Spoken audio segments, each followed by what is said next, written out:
শঙ্কর পারেনি, কিন্তু করিমপুরের জ্যোতিষ্ক পেরেছেন।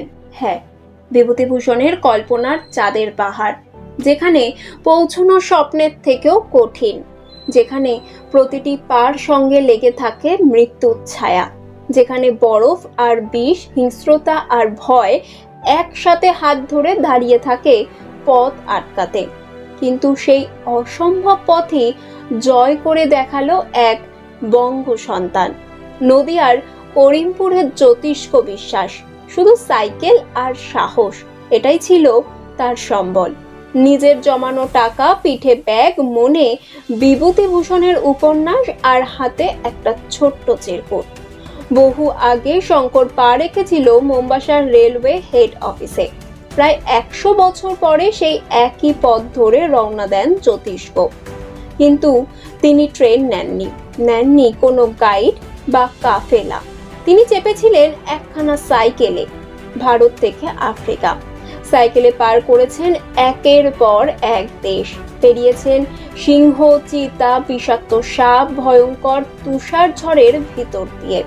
ভয় ছিল, কিন্তু তার চেয়ে অনেক বড় ছিল জেদ ছিল এই শতাব্দীতে দাঁড়িয়ে বিভূতিভূষণের কল্পনাকে বাস্তব করার।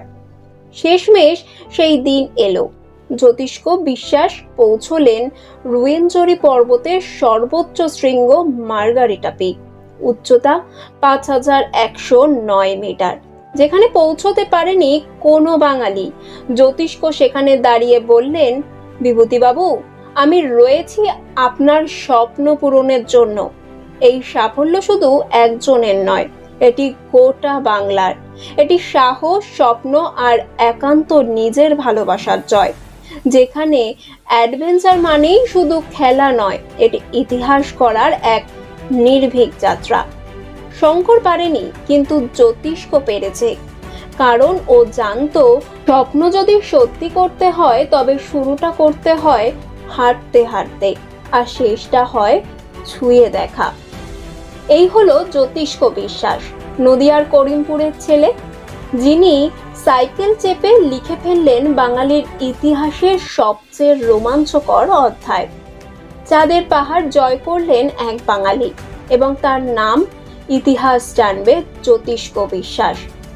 সময় 365 পরিবারের তরফ থেকে জ্যোতিষ্ককে জানাই অভিনন্দন।